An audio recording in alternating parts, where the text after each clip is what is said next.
Super cool radio.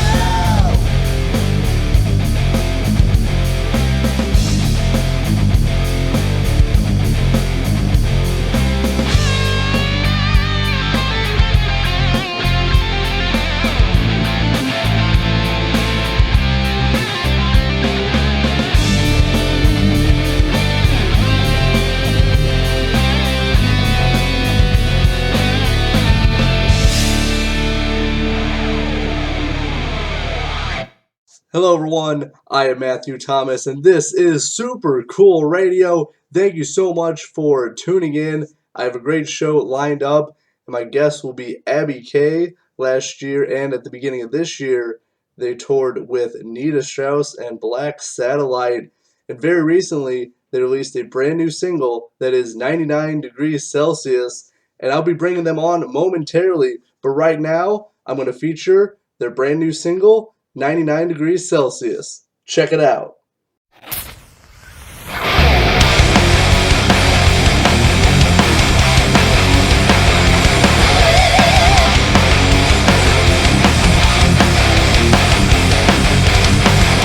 Say one more thing and unleash a beast. All I gotta say is don't push me.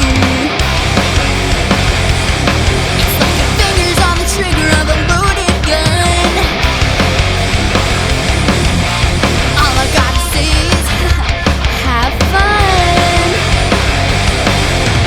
When I get this way, you should feel afraid. Energized in this mind of mine, I'm about to unwind.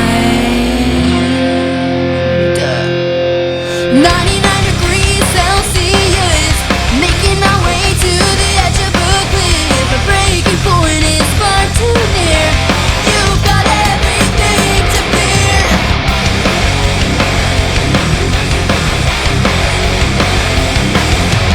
Bet you really hate when I get this way,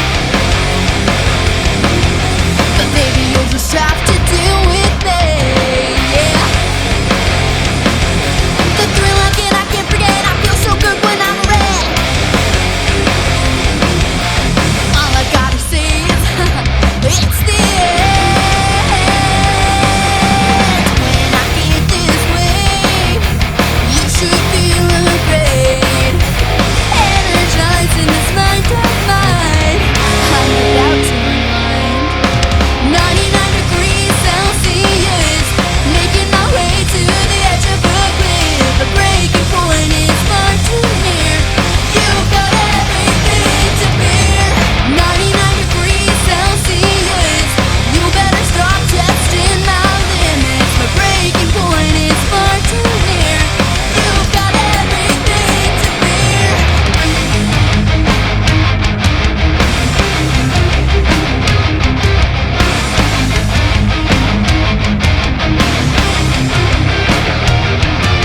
My temperature's rising, rising high. It's reaching up to the sky. I never wanted to say goodbye to you. Ooh. My temperature's rising, rising high. It's reaching up to the sky. I never wanted to say goodbye to you. Ooh. But fire out of control is man's greatest enemy. Destroyer of life and happiness, of wealth and industry. Destroyer of places to work. Destroyer of jobs.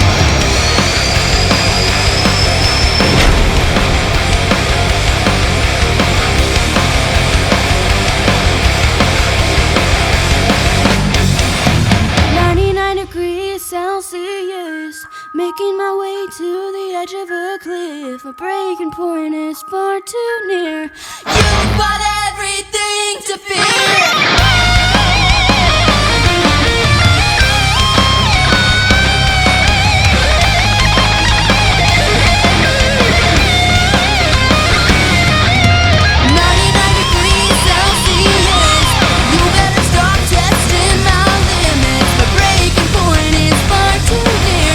You've got everything to fear.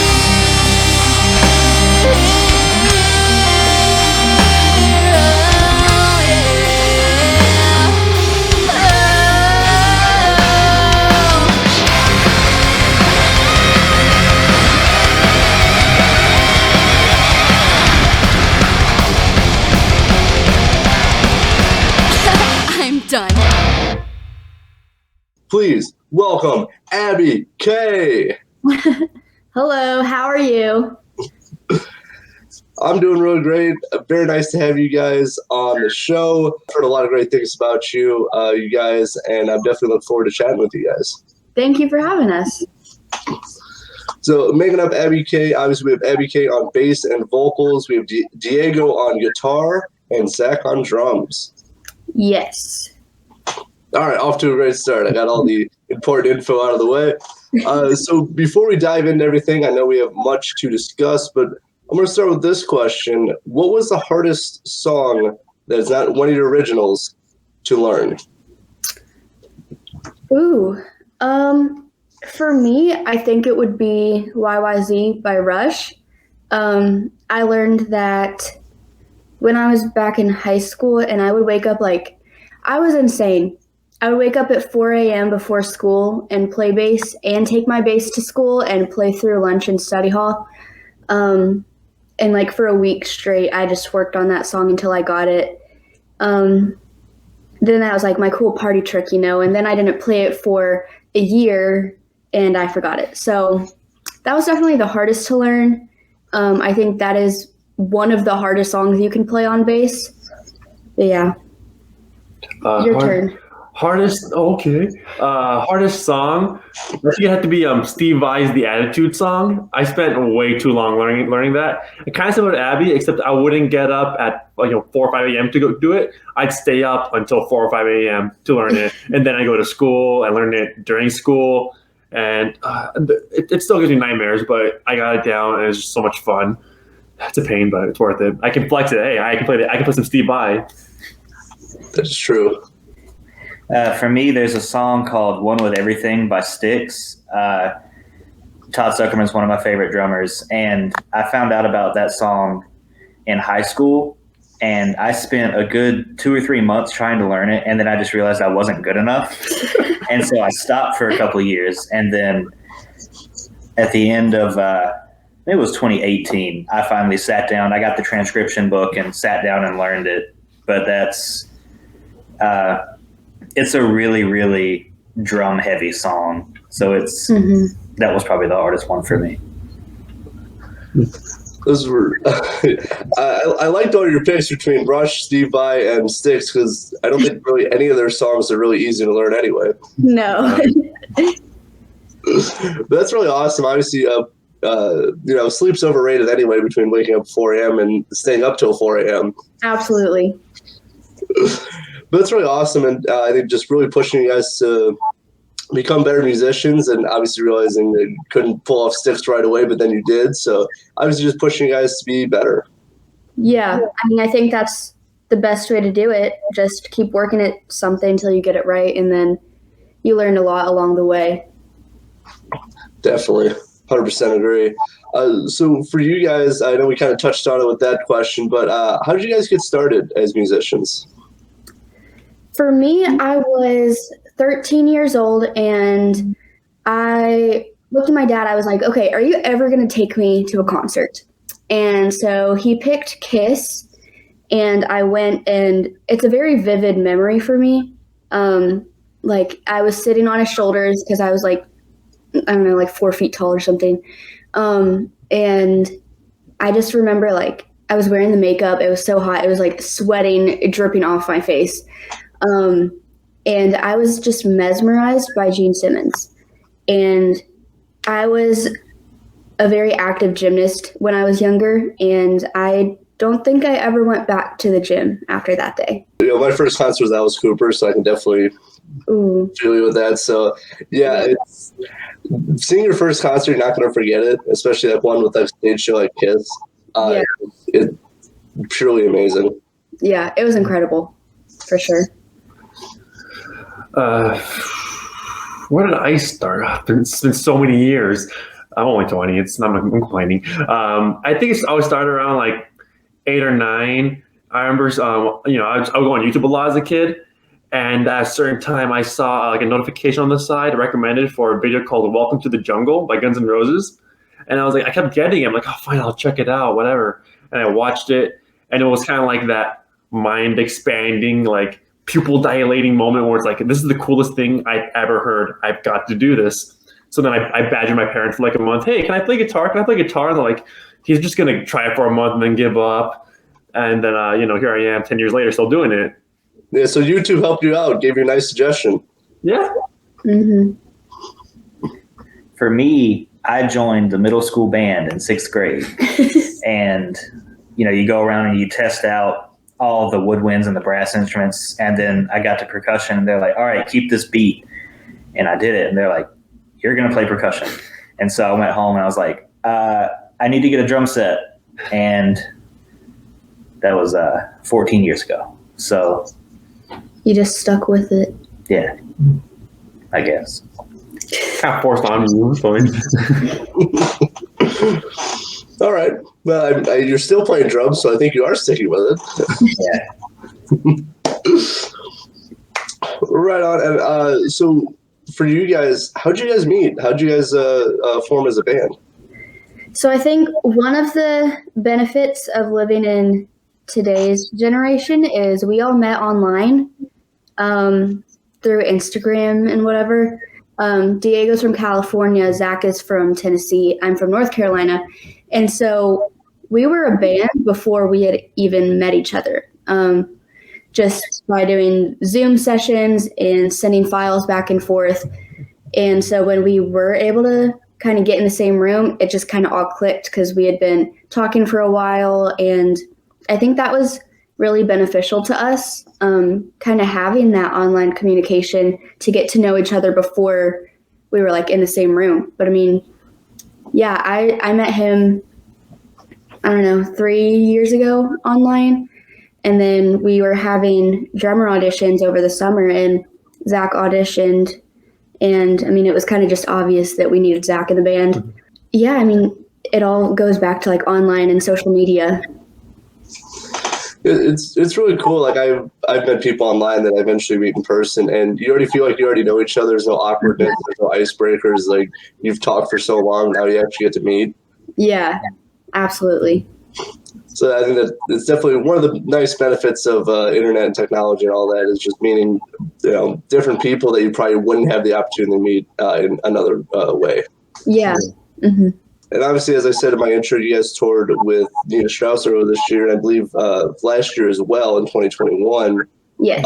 What was some of your coolest moments going on tour with her? So for me, it got to the point where every night on stage or during Nita's set, she would say, like, give it up for Abby Kay, my little sister of Shred. And she started calling me her little sister of Shred. That's incredible.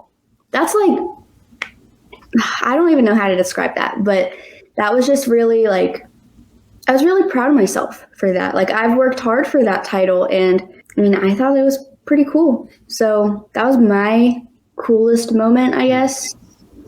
Also just touring. This was our first big tour and, the three of us, we really bonded a lot. I mean, we hate each other, but we love each other. And it was just really cool to get to experience our first tour. Yeah, definitely for sure. Being our first big boy tour, that was definitely a great experience. One thing I loved, because I've been a diehard Nita Strauss fan since high school. I remember just blasting her album on repeat. And so not every night, but there would be nights where it's I'm in the middle of playing the show, I'm playing a solo, whatever. I look off to the side and I can see Nita just looking at us, watching us. I'm like, don't mess up, don't mess up, don't mess up. She's right, I'm watching you, don't mess up. And after a while, it was just okay, this is how it is. If I mess up, it is what happens. Definitely no pressure when Nita Strauss is watching. No pressure, no pressure. Mm-hmm. Zach, what about you? Mine was kind of the same as Diego. It was really cool. The other band on the bill, Black Satellite, shout out to them because they're awesome. We love them. It was really cool to kind of look off to the side and some nights it'd be Nita watching you. Sometimes it would be a couple of people in her band. Sometimes it'd be some members of Black Satellite. You'd all, you look at each other and you just kind of give each other a look or smile or something. And that was something that was really cool to just kind of wonder who you'll see over there tonight. Yeah. Yeah, there were times I would show borderline almost walk off stage just to get one of their attention away with them. I was like, hi, I see you. Thanks for watching the show. all of that it's really awesome, especially Black Slaylight, who I interviewed at one of the Nita Strauss shows. They are really awesome. Nita Strauss and her band, amazing people as well. And just being so supportive as all the bands are is really amazing. That's how it really should be. Yeah, it was definitely like a great community to be a part of. Like everybody loved everybody, and like we knew that if something went wrong, like they had our backs and they would help us out and we would help them out. It was just a great community to be a part of. Something that was released very recently, that was 99 Degrees Celsius, your brand new single. How was it writing and recording 99 Degrees Celsius?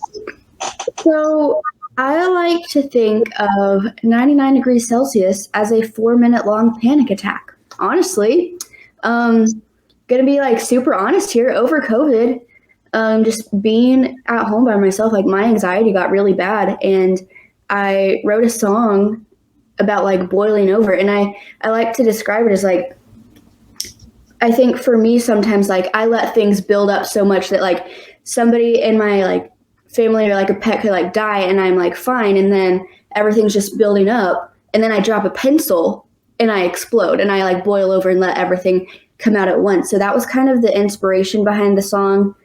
And I mean, water boils at 100 degrees Celsius, so it's kind of just on getting to that point, kind of like a metaphor there.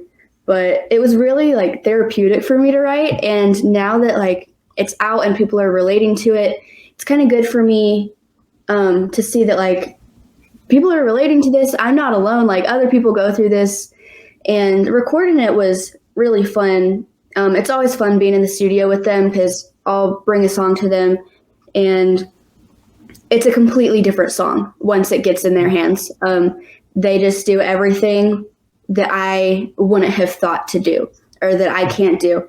And they really just kind of made it the best song that it could possibly be, I think. I definitely really enjoy it. Obviously, it's very hard hitting.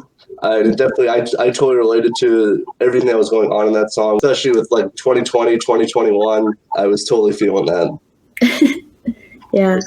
It's chaotic in a good way, I think. It's definitely our heaviest song, and we're only getting heavier from here. We have our debut album coming out sometime this year, and it's really going in the heavier directions. Like I've gotten some pretty good feedback from the song that like, I've released some lighter songs that could, like my first song, I think some people actually consider that a pop song. And so, you have all of that as like your reference, and then you click on this song, and a lot of people have said like they were not expecting this. This was a heavy, hard-hitting rock song. And I mean, I guess we're just doing the unexpected. Also, you see like blonde hair, blue eyes. I'm a little girl. You don't really expect the sound that we've created here. You expect more like my first song, It Should Have Been Me. It's kind of poppy. And so, we're just kind of doing the unexpected, I guess. Yeah, I definitely tell it the progression because I was familiar with you guys. I've heard like your other songs as well, and then I got sent 99 Degrees Celsius, and I'm like, okay, it's probably going to be in that same kind of style. And I go, yeah, not anything I was expecting, but I absolutely loved it. It shreds. It is hard hitting. Thank you. Yeah, we're definitely getting heavier, and I think that came with adding these two guys into the band. They've kind of pushed me to get out of my comfort zone a little bit, and I've always wanted to write heavy music and do that. I didn't know how, and I didn't really know how it would be accepted among people, and so they're kind of pushing me to get out of my comfort zone, and now I'm making the music that I want to make. And that's what music should be. It should be what you're feeling. It should be the way you want to express in the music. And I think I really look forward to seeing where you guys go, especially with the style of music and how heavy and like hard rock you guys can get. Yeah, thank you. So, but also released with the single was also a music video for 99 Degrees Celsius. How was it filming that? And where did you film that? It was so fun. So sorry, Diego, but I think Zach is actually the star of the show No, he is. in this He is. video. This was Zach's first video with us, and we just filmed it at like a local school. My neighbor was the teacher, and it was kind of like a group effort coming up with the storyline. We kind of had like the Breakfast Club in mind, that like I was the teacher's pet, he was the bad boy, and he was the lazy guy that slept through class. And like we had a pretty set storyline walking into it. And then, you know, we've never really worked with Zach on a music video before. We didn't know what he was going to bring to the table. As soon as we got there and started filming, Zach changed the entire thing. It was all about him, in the best way possible, though. He was so funny. And, you know, I think we've always taken music videos so seriously, and this has to be professional and like straightforward, like this. And like it was fun. And I think this song is very chaotic. I mean, it's 4-minute long Panic Attack, but it still has like Zach lightened it up a little bit for the music video. It's kind of has that humor side to it. And I mean, he stole the show, not gonna lie. I'm like, hey, what's more chaotic than puberty in high school? I feel like it kind of fits. Yeah. And I love that like half the shots were either like just stuff we improvised or just us messing around. Like, okay, this is the goofing take, Yeah. and they put it in. Like the scene where the paper rips, that was completely an accident, right? Yeah, he was just trying to, you know, he had like, I mean, he's the lazy student, so he had like just a crumpled up piece of paper. He was trying to flatten it out. It just ripped in half. And it just so happened like we were going on tour the next day. So like we just went out to the van. He had a pillow with him. So he put a pillow in his backpack. That's the only thing he carried in his backpack. Just got it out of his backpack, put it on the desk, and fell asleep. Like, it's just, honestly, I agree. Like, half of the video is stuff that wasn't planned. And it's just stuff that kind of came along in the creative process, which I think is really cool. I think it definitely is, because like I think it makes it more authentic and genuine. Is like it's just you guys, you know, obviously having fun. Obviously, there's a storyline to go with it. It showcases you guys more, just being genuine and having a good time. Yeah, absolutely. So I know I've interviewed a few other bands who've like incorporated a little bit of acting and like into their music videos. So how was it for you guys to act but also play your instruments in a music video? I don't know. I'm not very good at either, so I think it's definitely a challenge. I think that's one of those is a lot. For me, I grew up doing like musical theater and acting, just in school. Am I good at it? I don't know. Probably not. But I'm also like, I'm an introvert. I keep to myself. But when I get on a stage or when I like get into the spotlight, that's kind of where I thrive. I can be very dramatic. And so I think like that's kind of, it's come natural to me over the years. And it goes back to as early as like I was 4 years old as a gymnast. Like, you're performing. I feel like I was born to be a performer, and I just kind of step into that role. And, you know, that's kind of where I feel most comfortable, being on stage or performing. And when I get off stage, like I don't want to talk to people. I want to just go back to the van and go to sleep. But I mean, on stage and like doing that kind of like performing and being in the spotlight, I guess that's kind of like where I feel like I was meant to be. So it just kind of has come naturally to me. For me, You're a great actor. You are so funny. thanks. I tried. Well, I think you're just being yourself. You weren't even acting. Yeah.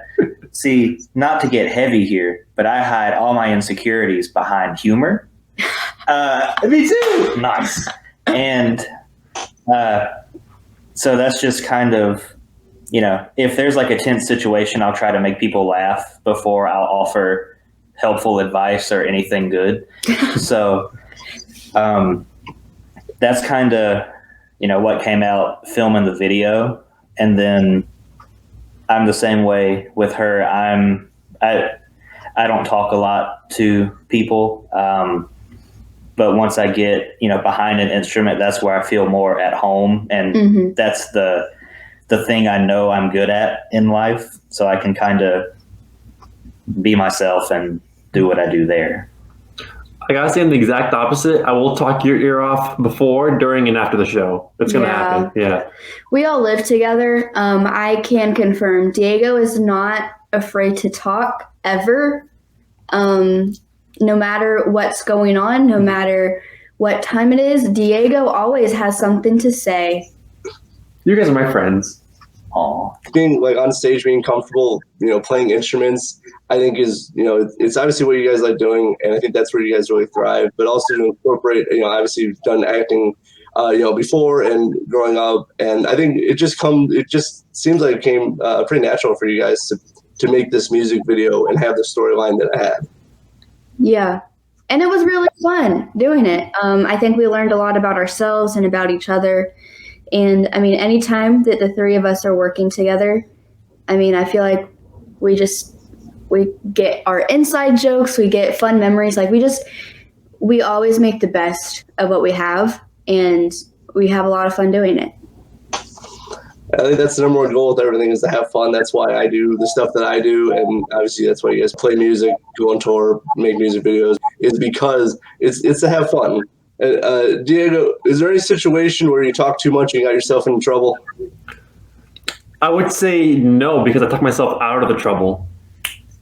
What about it was in Des Moines where that lady who had a little too much alcohol came to the table and just kept talking to you for like half an hour? Yeah, I gotta work on being a bit smoother on transitions, where it's like, I gotta go do something else. Yeah, that's the thing. Like, there was a lady that came up to us, and I feel like as somebody who's not necessarily a people person, I know how to get out of conversations that I don't necessarily want to have. And I think Zach might be the same way, being an introvert. That, my mom's calling me. Hold on, I gotta take this.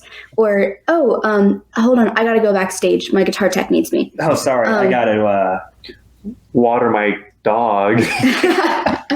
And Diego, I mean, he's so nice. Diego doesn't want to hurt anybody's feelings. He doesn't want to lie. I want people to feel like they're important. When I'm talking to them, I want them to feel like, hey, you know what? You're the only person that's important right now. Mm-hmm. But sometimes it gets a bit too long where it's like, hey, actually, I've got other stuff I do have to do. I don't want to be rude, but I got stuff to do. Yeah.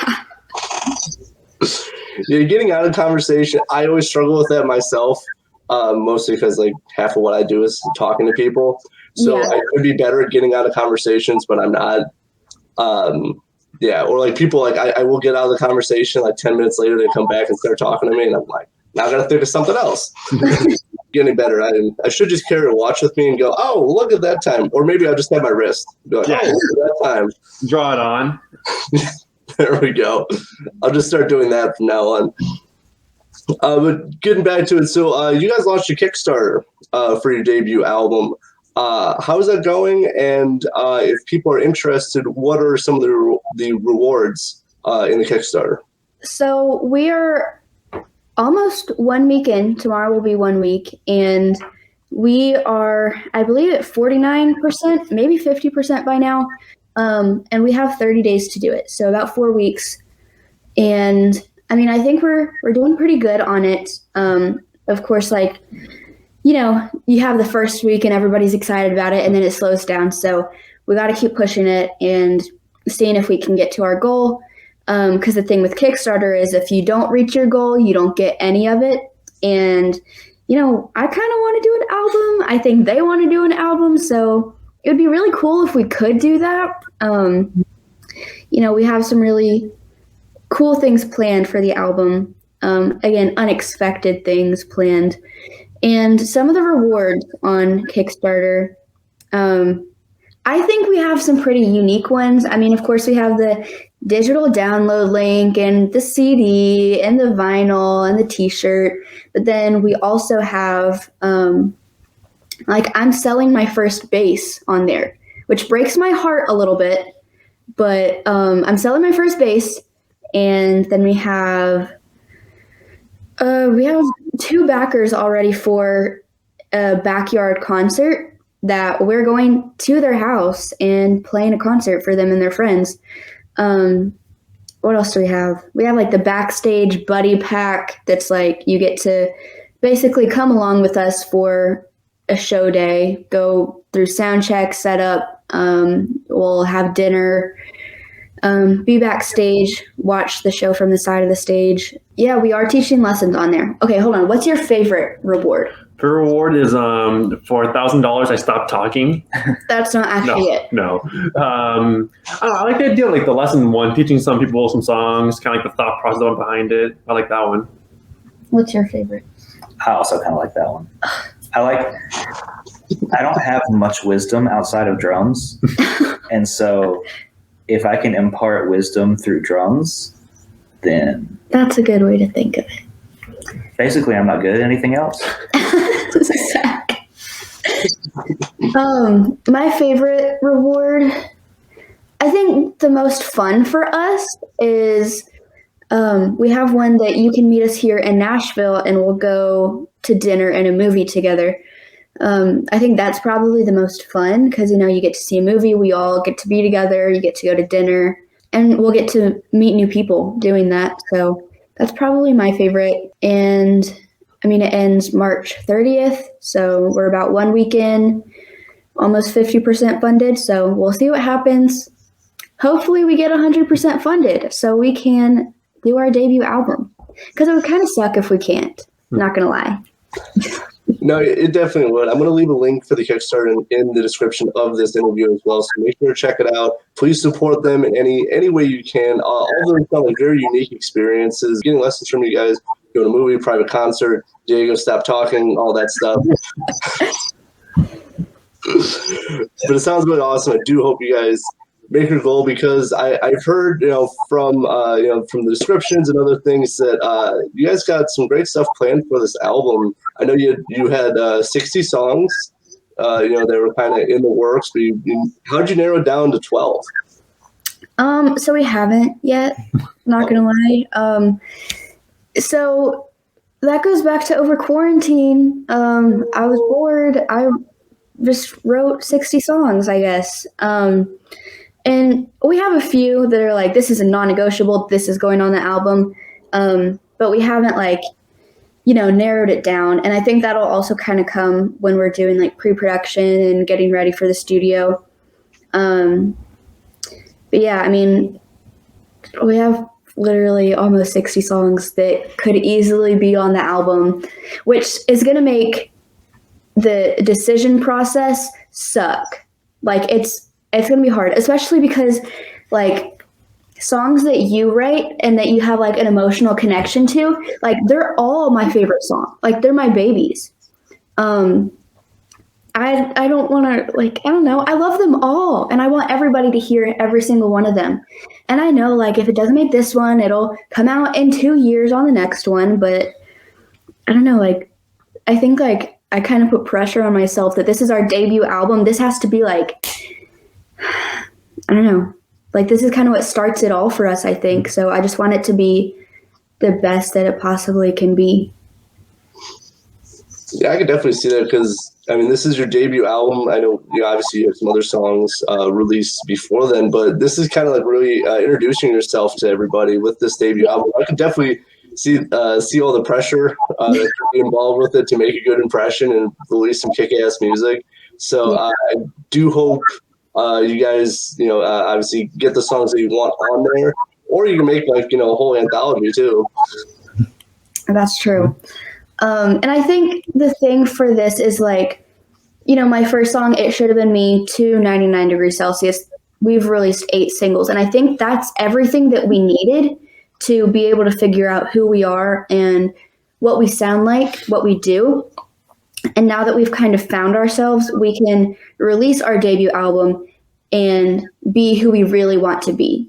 We've put in the work to figure out, to kind of discover our sound. And now that we've found it, I think this is just the perfect time to do our debut album of this is really who we are and who we want to be. For sure, definitely. I again, from listening to you guys' music, you really found the sound that you guys are going for, and I think really happy with the sound you guys are working on.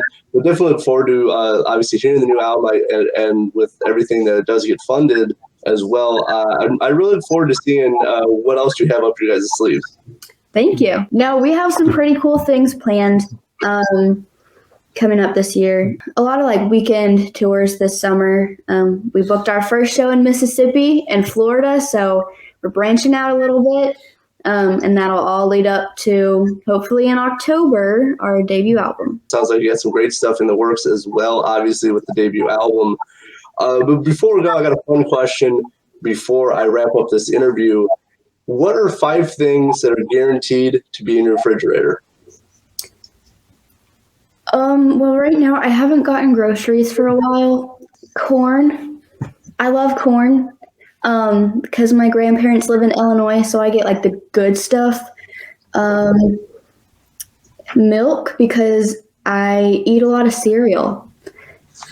Let's see, what else? Pickles. I'm kind of weird. I love pickles. I'm obsessed with pickles. I will drink the juice with a straw. Man, I just exposed myself hardcore. 4. I don't know what else. What do I have in there? I don't know what else do you eat. That's it. I do have a bag of lettuce in my fridge right now that I bought 3 weeks ago and haven't opened. It's no longer green. It is brown. I need to throw it away. I mean, I'm not going to eat it because I feel like I'd probably get sick at this point. Let's see. One more. Come on. Okay. That's really it. What do I have in there? I drink water. That's another thing that's in the fridge. Okay. Yeah, in the fridge. Yeah. Yep. Got my little water filter pitcher thing. Zach, what's in your fridge? So, cheese. Cheese is good. Cheese, yeah. Cheese is good. Lunch meat to go along with the cheese. Orange juice, because I really like orange juice. Whatever leftovers I didn't finish from the day before. And then my big water jug that I drink out of. All right, I'll make this quick. What's in my fridge? Eggs, bacon, chicken breast, rice, and sweet potato fries. I love sweet potato fries. Diego eats really healthy. I try. Like, don't look at the freezer, because the freezer, like, we have a section now per roommate, and my entire section is just like wrapped up tinfoil, because like I'll like buy meat for a month, I'll cut it up and like freeze it. So like I don't need to buy food for a month. I can pull out the freezer and cook it. All right, well, that was just a fun question I wanted to throw in there before we left. But as I'm wrapping up this, so you kind of planned out what's 2020. Anything else you have in the works for this year? What else are we doing? We're planning on having a good time. Yeah, we're going to have a great time. This is our first summer living in Nashville that we're coming up on. So I think we'll take advantage of that, do as much as we can. Meet as many people as possible. And I've learned the thing about living in Nashville is you don't know what you're doing in 30 minutes. So I don't really know what we're doing the rest of the year. And I mean, that's very true. Like I've gotten a call that says, hey, do you want to play the show? Yeah, when is it? It's in 28 minutes. Oh, okay, I'll be there. And I think that's kind of just like the Nashville lifestyle. If you want to know what we're doing in 30 minutes, you got to follow us on social media at Abby K Rocks. Got to get that plug in there. We post everywhere that we're going to be playing, what we're doing. We post on there pretty often, just giving updates. Because, I mean, really, we don't know what we're doing in 30 minutes. We could be playing on Broadway. We could be watching a movie. Very true, or both at the same time. That's true. I'll drop the social media links in there as well. Make sure to check out Stream Support. Give a like to Abby K. Make sure to check out the brand new single, 99 Degrees Celsius. All the streaming platforms and a link for the music video will also be in the description. Make sure to check it out. A lot of great information will be in there. Anything else you guys want to say before I sign off? Rock on. I don't think you can top that any better. For Abby, Diego, and Zach of Abby K, I'm your host as always, Matthew Thomas. Thank you so much for watching and listening to Super Cool Radio. Stay frosty.